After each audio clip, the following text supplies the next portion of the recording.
नमस्कार बच्चों, मैं डॉक्टर रश्मि गोगर राजस्थान सरकार और वेदांता के CSR इनिशिएटिव की कक्षा में आप सभी का स्वागत करती हूँ। इसके टेक्निकल पार्टनर है मिशन ज्ञान। बच्चों, हम आपका अध्याय 40 पढ़ रहे थे, कौन सा, जिसमें था कि मानव के प्रमुख एवं सामान्य रोगों के बारे में हम चर्चा कर रहे थे। हमने पिछले वीडियोस में जो है जीवाणु जनित रोग पढ़े थे, फिर हमने पिछले वीडियो में विषाणु जनित रोग पढ़ा, विषाणु जनित HIV रोग जो है उसके बारे में हमने बात की कि HIV रोग जो है वो HIV वायरस के द्वारा जो है फैलता है। एड्स के बारे में बात की थी ना, रोग का क्या नाम था, एड्स था, एक्वायर्ड इम्यूनो डेफिशिएंसी सिंड्रोम। ठीक है, HIV के कारण जो फैलता है। और उसकी हमने संरचना के बारे में भी बात की थी कि वो एक तो रिट्रोवायरस है, किसी और जो कोशिका में जा कर के और उसके DNA में अपनी प्रति जो है डाल करके और उसको मजबूर करता है कि उसकी प्रति जो है उसका प्रजनन, यानी उसका प्रजनन केंद्र बन जाता है ना, उसको बढ़ाए। और इसी तरह से हमने बात की थी कि उसमें क्या होती है, फास्फोलिपिड की 2 परतें होती हैं जिसमें ग्लाइकोप्रोटीन्स होते हैं 2, है ना, फंसे हुए होते हैं, और 2 RNA स्ट्रैंड्स होते हैं जो 2 प्रोटीन्स के घेरों से घिरे हुए रहते हैं। अलग अलग उनके नाम थे, है ना। तो आपको ये बात ध्यान में आ गई होगी। और एड्स जो है बचाव ही उपचार है, ये एक नारा है दिया गया, है ना। क्यों? क्योंकि इसकी अभी तक कोई भी दवाई नहीं आई है। साथ ही मैंने दिए थे आपको 2 प्रश्न, है ना, आपने कर लिए थे मेरा ख्याल है। एक तो आपने दोनों ही उसी टाइम कर लिए होंगे, फिर भी एक बार हम उन पर नज़र डाल लेते हैं।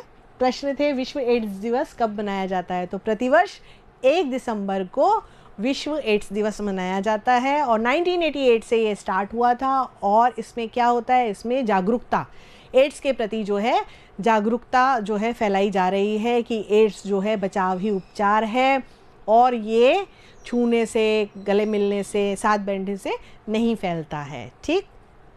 HIV की सतह पर उपस्थित परतों में कौन से 2 ग्लाइकोप्रोटीन्स होते हैं? तो 2 ग्लाइकोप्रोटीन्स हैं, एक तो GP120 और एक GP41, जो ये दोनों की दोनों उसकी परत में, जो फास्फोलिपिड्स की 2 परत होती हैं उसके अंदर लगे हुए रहते हैं, है ना। आपको ध्यान आया होगा, कुछ इस तरह से था, ये जो था ये तो था, इस तरह से लगे हुए थे ना, ये दो परतें हैं फास्फोलिपिड्स की, है ना, और इसमें इस तरह से लगे हुए होते हैं। तो ये तो था GP120 और ये था GP41, है ना। तो आपने लिख लिया होगा ये आंसर। चलिए आगे चलते हैं। आगे हम बात करते हैं विषाणु जनित और दूसरे रोग की। तो यहाँ आपको कुछ दिख रहा है, यहाँ आपको दिख रहा है कुत्ता दिख रहा है, डॉक्टर ने इंजेक्शन ले रखा है, यानी कि कुछ कुत्ते से या जानवरों से रिलेटेड है। और इधर आपको दिख रहा है ये पोलियोग्रस्त बच्चा दिख रहा है एक, है ना। तो आज जो हम बात करेंगे वीडियो में वो इन्हीं 2, यानी ये इसका नाम, हाँ, रेबीज़ जिसको बोलते हैं ना। ठीक है, आप समझ तो गए हैं, मैं जानती हूँ, इतना तो आपने पढ़ा हुआ है पहले भी। ठीक, तो पोलियो और रेबीज़, इसके बारे में आज हम बात करेंगे इस वाले वीडियो में। तो पहले हम बात करते हैं पोलियो की। तो 2 बूंद ज़िंदगी के, याद आ गया आपको, नाम से याद आ गया, है ना। 2 बूंद ज़िंदगी के, बहुत सुना है आपने, है ना। और इसके लिए जो है लगातार सरकार क्या कर रही है, पोलियो की ड्रॉप्स जो है वो पिला रही है बच्चों को, है ना। ये 2 बूंद ज़िंदगी की ही पोलियो से बचाव कर लेती हैं। अब बात करते हैं ये है क्या। तो पोलियो जो है ये भी एक क्या है, वायरल डिजीज़ है, यानी विषाणु जनित रोग है। ठीक। और सामान्यतः किसमें, बच्चों में पाया जाता है, यानी छोटी उम्र में ही जो है इसका विषाणु अटैक करता है और बच्चा कैसा हो जाता है, अपंग हो जाता है। तो ज़्यादातर ये पैरों पे और हाथों पे अफेक्ट करता है ना। तो पैर जो हैं वो कैसे हो जाते हैं, मतलब टांगें बिल्कुल पतली सी हो जाती हैं, उसमें जान नहीं रहती, यानी वो चल नहीं सकता है, फिर अपंग हो जाता है ना। यहाँ पर ये आपको दिखा रखा है। और क्या क्या होता है, fever, breathing difficulties, muscle weakness, stiff neck, abnormal sensations, ये इसके कुछ लक्षण हैं। अभी आगे अपन और विस्तार से इसको पढ़ेंगे। अब रोगी को रोग के प्रारंभ में क्या होता है, बहुत तेज़ बुखार आ जाता है, खांसी, ज़ुकाम, उल्टी, दस्त, बहुत तेज़, छोटा जो बच्चा होता है उसको बहुत अधिक तेज़ जो है फीवर हो जाता है और उल्टी, दस्त, ज़ुकाम, है ना, वो हो जाते हैं। 3-4 दिनों पश्चात रोगी अपना हाथ पैर हिला ही नहीं पाता है। ठीक है, कई बार इस रोग के विषाणु मस्तिष्क एवं मेरुरज्जु में प्रवेश कर जाते हैं, जिससे बालक को ताण आने, मतलब एकदम वो बहुत ज़्यादा एकदम खिंच जाता है, तनाव आने लग जाता है उसके अंदर, और श्वसन दर भी कैसी हो जाती है, कम हो जाती है, सांस लेने में तकलीफ होने लग जाती है। इस रोग के बचाव के लिए 1952 में, फिर वही इंपॉर्टेंट चीज़ मैंने आपको बताया कि एक एक नंबर के प्रश्न बहुत पूछे जाते हैं। 1952 में अमेरिका के जॉन सॉक, इंपॉर्टेंट है बहुत, ने क्या किया था, टीके का आविष्कार किया था, पोलियो के टीके का। 1952 में अमेरिका के थे कौन, जॉन सॉक, उन्होंने इसका आविष्कार किया था। एल्बर्ट ने 1955 में इस रोग के बचाव के लिए मुंह से पिलाने वाली दवा, जो अभी वर्तमान में दी जाती है ओरल, है ना, 2 बूंद जिंदगी की जो पिलाई जाती है, एल्बर्ट ने 1955 में दी। ये दवा बच्चों को जन्म के प्रथम वर्ष में 3 बार, जब हमने टीकाकरण पढ़ा था, याद करिए वो वाला चार्ट, कुछ याद आया? उस चार्ट में हमने लिखा था कि एक एक माह, है ना, एक एक माह के अंतर से ये पिलाई जाती है। प्रथम वर्ष में 3 बार पिलाई जाती है, एक एक माह के अंतर में, पहली खुराक, दूसरी खुराक, 1 माह बाद फिर तीसरी खुराक। ठीक है, ध्यान आ गया ना आपको? अब बहुतृषा, जिससे अक्सर पोलियो, इसको हिंदी में बहुतृषा बोलते हैं, ठीक है, तो आप पोलियो, अपन इससे बोलेंगे पोलियो या पोलियोमेलाइटिस भी इसको कहा जाता है। ठीक है, ये एक विषाणु जनित भीषण रोग है और आमतौर पर एक व्यक्ति से दूसरे व्यक्ति में संक्रमित विष्ठा या खाने के माध्यम से, ठीक है, ये देख लीजिए ये क्या हो रहा है, ये संक्रमित जो विष्ठा होती है ना, ये घर में गई, अब मक्खियाँ वगैरह इस विष्ठा पे अगर बैठेंगी तो क्या होगा, खाने पे बैठेंगी, और ये खाना जो है संक्रमित है, ये खाना जब कोई खाएगा बच्चा तो ये प्रॉब्लम हो जाएगी, ये भी संक्रमित हो जाएगा, फिर वही पूरा साइकिल इस तरह से चलेगा। तो संक्रमित विष्ठा और संक्रमित खाने से ये जो है एक दूसरे के माध्यम से फैलता है।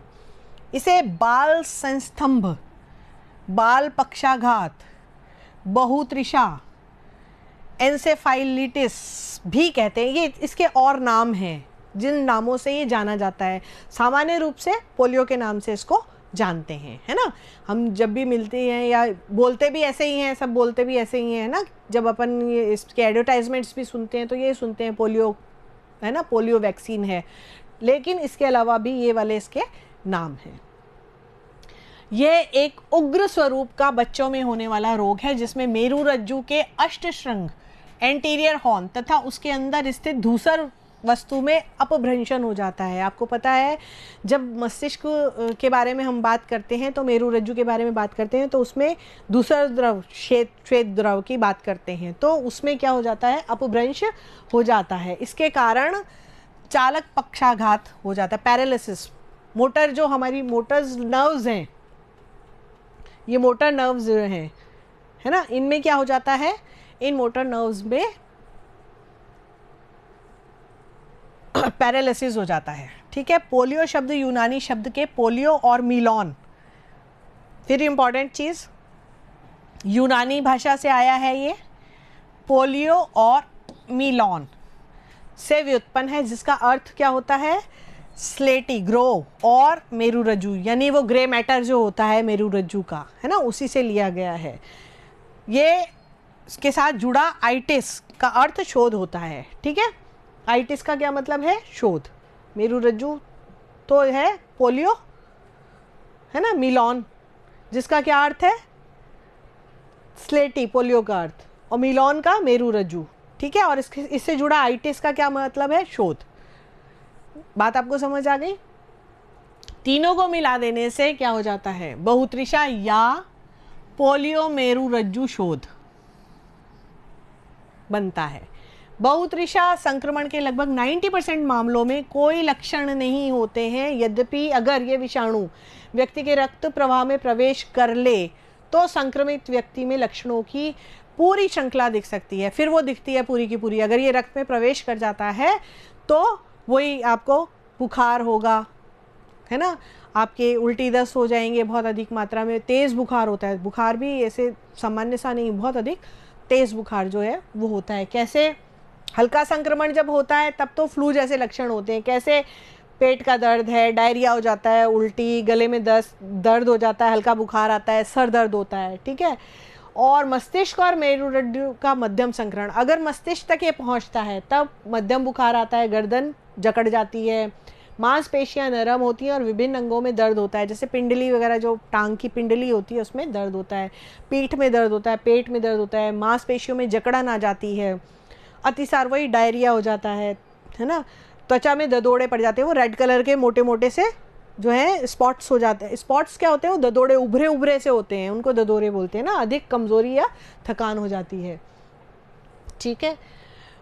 अब अगर मस्तिष्क और मेरुदंड में जो है बहुत गंभीर संक्रमण हो जाता है तो उस कंडीशन में क्या होता है? उस कंडीशन में मांसपेशियों में दर्द और पक्षाघात शीघ्र होने का खतरा होता है। पक्षाघात मतलब पैरालिसिस, यानी कि शरीर का कोई भी अंग जो है वो कार्य करना बंद कर देता है, ठीक है। और जो स्नायु पर निर्भर करता है, ठीक है, यानी कि मोस्ट प्रोबेबली हाथ और पाँव। मांसपेशियों में दर्द होता है, नरमपन और अकड़न जो है, गर्दन है ना, गर्दन, पीठ, हाथ या पाँव में अकड़न हो जाती है। जो ब्रेन का ये वाला जो पार्ट है, ठीक है, ये स्पाइनल कॉर्ड का पार्ट है, यहाँ पर ग्रे मैटर होता है जिसमें कि ये सबसे ज़्यादा जो है संक्रमित जिसको करता है। फिर गर्दन ना झुका पाना, गर्दन सीधे रखना या हाथ या पाँव ना उठा पाना, चिड़चिड़ापन, ये सब लक्षण है इसके। पेट का फूलना, हिचकी आना, चेहरा या भाव भंगिमा ना बना पाना। जो पैरालिटिक हो जाता है अगर कोई पार्ट, अगर फेस की साइड हो जाता है तो कोई भी चेहरे पे हम स्माइल भी नहीं कर सकता वो, है ना। पेशाब करने में तकलीफ़ होना या शौच में कठिनाई होना, निगलने में तकलीफ़ होना, सांस लेने में तकलीफ़, लार गिराना, यानी जो साइड से क्या होता है, लार जो है वो गिरती रहती है, वो उसको निगल नहीं सकता है, ठीक है। दिल की मांसपेशियों में सूजन, कोमा और फिर मृत्यु, मतलब जब एक्यूट हो जाता है, ये बहुत अधिक मात्रा में अगर ये हो जाता है तो इस तरह से होता है, ठीक है। इस रोग का उपसर्ग होने पर 4 से 12 दिन के पश्चात जो है लक्षण प्रकट होते हैं। और सर्वप्रथम बच्चों में शीर्षसूल, मतलब सर दर्द होता है बहुत भयंकर, वमन, उल्टी आती है, ज्वर, बुखार, अनिद्रा, सो नहीं पाता है, वो चिड़चिड़ा हो जाता है, सर और गर्दन पर तनाव, एकदम अकड़ जाता है, सर और गर्दन जो है वो अकड़ जाती है, गले में घाव के लक्षण दिखाई देते हैं। इन लक्षणों के प्रकटन के 2 दिन के पश्चात इस रोग के सर्वव्यापी लक्षण जो हैं वो दिखने लग जाते हैं। आपको जो बताया था, है ना, आप जब फ्रंट पेज पे जो चित्र लगा हुआ है उसमें भी ये सारी चीज़ें आपको बताई गई थी, है ना। अब इसको 2 वर्गों में विभाजित किया गया है, पक्षाघातीय और अपक्षाघातीय। 2 तरह का होता है, पैरालिटिक और नॉन पैरालिटिक होता है। अब जब नॉन पैरालिटिक की जब बात करते हैं तो ये तब उत्पन्न होती है जब इसका उपसर्ग अग्रश्रृंग कोशिकाओं तक ही पहुंचकर रुक जाता है ना। जो सर की जो अग्रश्रृंग कोशिकाएं हैं स्पाइनल कॉर्ड की, वहाँ तक जाकर के ही रुक जाता है। इसके प्रमुख लक्षण में रोगी एकाएक सर, गर्दन, हाथ पैर तथा पीठ में दर्द बताता है और उसको वमन होता है, विरेचन मांसपेशियों में आपेक्ष होता है। ज्वर कितना है? 103 डिग्री तक हो जाता है। मैंने कहा ना इसमें जो बुखार है वो बहुत हाई होता है। मस्तिष्क आवरण में तानिका शोभ हो जाता है, मेनिंजाइटिस जैसा फील होने लग जाता है, नहीं बहुत एकदम तनाव आने लग जाता है ना। और पक्षाघातीय अवस्था में क्या होता है, ये अवस्था अपक्षाघातीय अवस्था के तत्काल बाद ही आरंभ हो जाती है। मतलब अगर वहाँ उस वाली अपक्षाघातीय स्टेज पर दवाई ने असर कर दिया तो ठीक है, अदरवाइज क्या हो जाएगा, ये पक्षाघातीय स्टेज आ जाएगी जिसके अंतर्गत जो ऐच्छिक मांसपेशियां हैं वो पक्षाघात ग्रस्त हो जाती हैं, यानी पैरालिटिक हो जाती हैं, यानी वो काम करना बंद कर देती हैं। इसमें मुख्यतः पैर आक्रांत होते हैं। आपने ज़्यादातर जो पोलियो के बच्चे देखे होंगे तो उनमें देखा होगा कि जो पैर हैं यानी वो चल नहीं सकते हैं, है ना, पैर उनके कैसे हो गए, पोलियोग्रस्त हो गए हैं।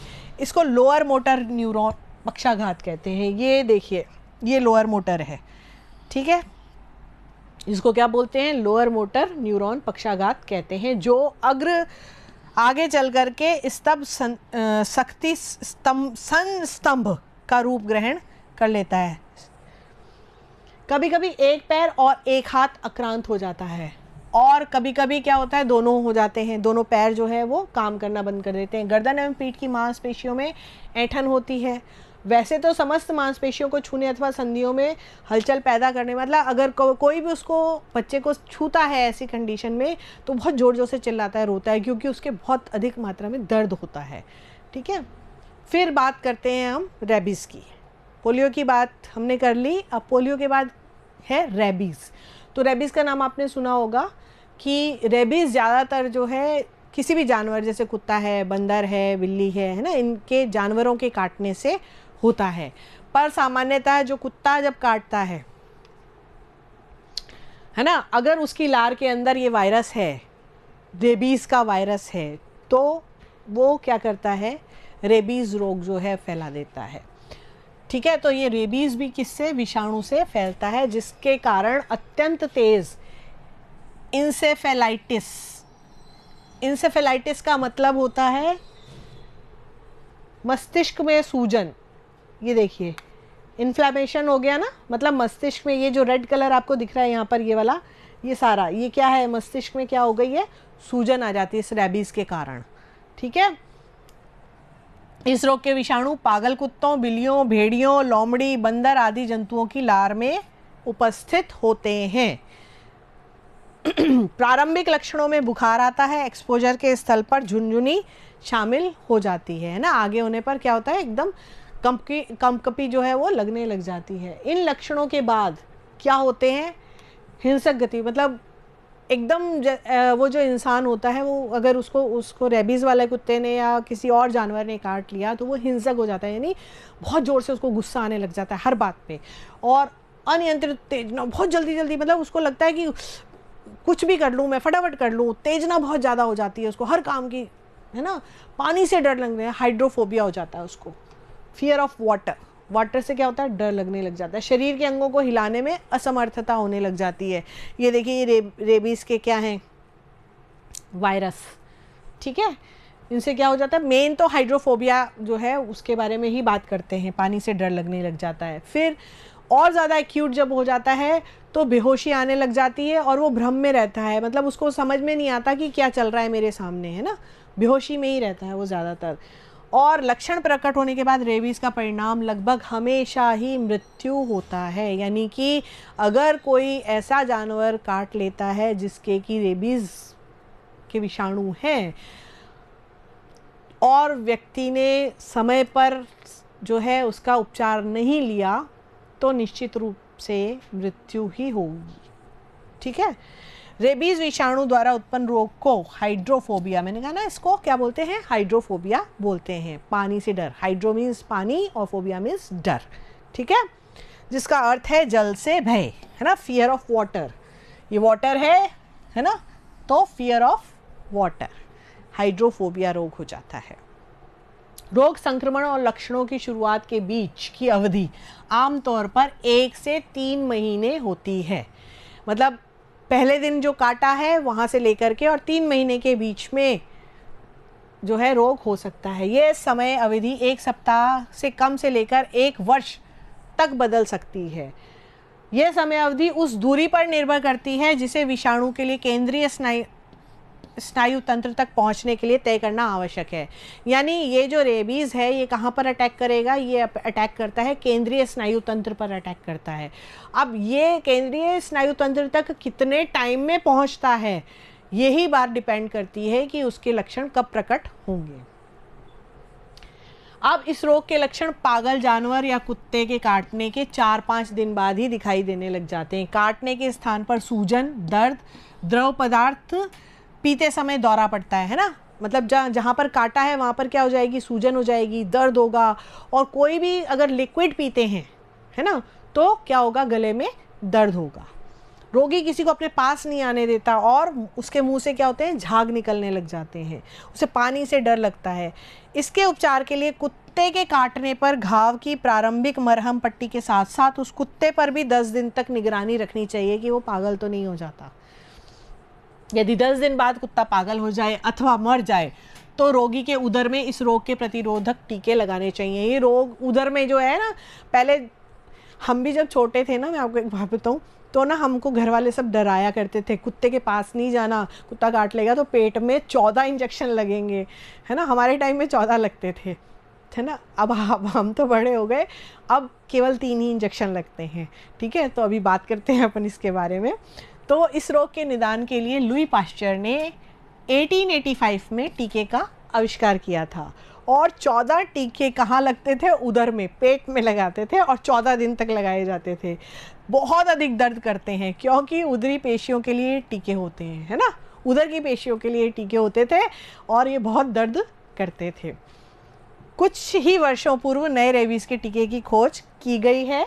ये टीके 3 इंजेक्शंस के रूप में हाथ पर लगाए जाते हैं, है ना। 3 ही इंजेक्शंस होते हैं इसमें, मतलब वो भी, उसमें भी वो होता है 0 डे, यानी उसी दिन जिस दिन काटा है ना। 3 या 5 इंजेक्शन ऐसे लगाए जाते हैं, डिपेंड करता है कि किस तरह से काटा है उसको, और कहाँ काटा है, इसका भी डिपेंड करता है, क्योंकि वो स्नायु तंत्र तक कितनी देर में पहुंच सकते हैं, उसके बारे में भी डॉक्टर्स जो है सारी बातें पूछते हैं, ठीक है।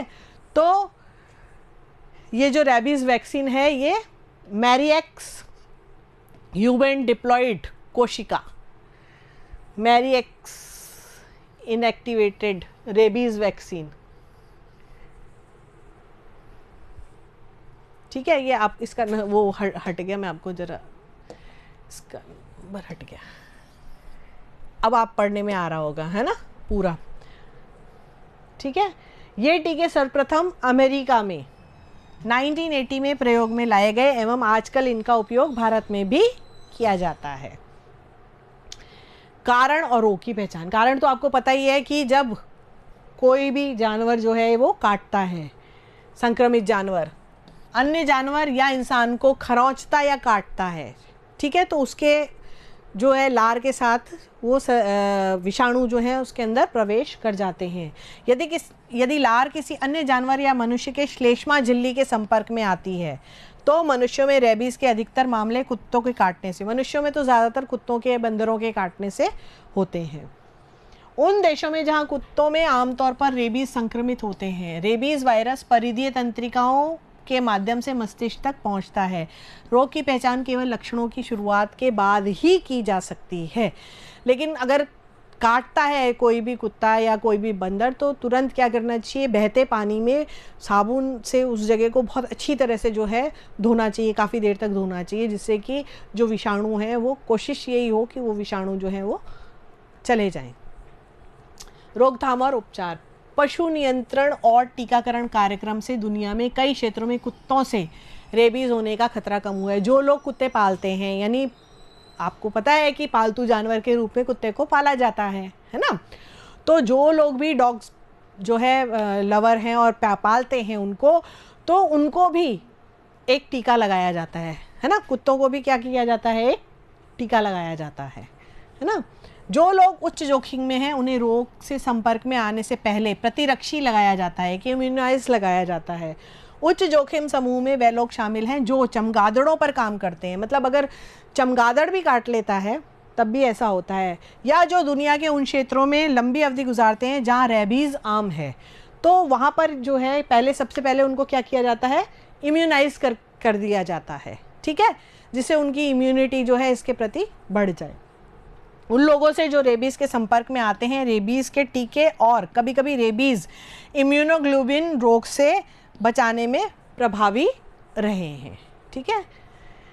यदि रेबीज़ के लक्षणों के आरंभ से पहले व्यक्ति का उपचार होता है, काटने के स्थान और खरोंचों को 15 मिनट तक साबुन और पानी, है ना, साबुन और पानी से पोविडॉन आयोडीन या डिटर्जेंट से धोना, क्योंकि ये विषाणु को मार सकते हैं कुछ हद तक, मतलब ऐसा करना चाहिए, जिससे उसी टाइम ही तुरंत जो है बहते पानी में अगर धो लिया जाए उसको, है ना, साबुन के साथ, पोविडॉन आयोडीन के साथ या डिटर्जेंट से साथ, तो विषाणु को मार सकते हैं और कुछ हद तक रेबीज़ की रोकथाम के लिए ये प्रभावी हो सकता है, ठीक है। लक्षणों के प्रकटन के बाद केवल कुछ ही व्यक्ति जो है रेबीज़ संक्रमण से बचे हैं, अन्यथा आपको बताया गया था कि ये संक्रमण इतना तेज़ होता है, इतना ज़्यादा होता है कि मृत्यु निश्चित है। टीका। अब इसके टीके की, एक तो टीके की बात हमने वो की थी कि एक टीका जो था किसने, लुई पाश्चर ने लिया था, जो 14 दिन तक लगाया जाता था, पेट के अंदर लगाया जाता था, ठीक है। फिर उसके बाद जो है एक और टीके का आविष्कार किया है जो तीन बार लगाया जाता है ना। तो रेबीज़ का टीका एक अवधि के लिए रेबीज़ की रोकथाम में इनका उपयोग किया जाता है। 3 खुराक के बाद जो प्रतिरोध क्षमता विकसित होती है वह लंबे समय तक रहती है। ठीक है, इन्हें आमतौर पर त्वचा या मांसपेशी में इंजेक्शन के द्वारा दिया जाता है और संपर्क में आने के बाद टीका आमतौर पर रेबीज़ इम्यूनोग्लोबिन के साथ जो है, ये देखिए इम्यूनोग्लोबिन के साथ जो है इसका प्रयोग किया जाता है। तो इसका टीका जो है काफ़ी टाइम तक जो है कारगर रहता है। ठीक है, अब हमको क्या करना है, हमको जल्दी से प्रश्न लिखने हैं। वर्तमान में रेबीज़ के लगाए जाने वाले 3 टीके क्या कहलाते हैं, जिनका नाम दिया गया है इसमें वीडियो में, है ना। आप पीछे जाइए, वीडियो को रोकिए जहाँ पर लिखा हुआ है, जहाँ पर बोला गया है, और लिखिए पोलियो के बचाव के लिए सर्वप्रथम 1952 में किसने टीके का आविष्कार किया था। तो जल्दी से आप इसका आंसर लिखिए। हम मिलते हैं अगले वीडियो में, तब तक के लिए नमस्ते, थैंक यू।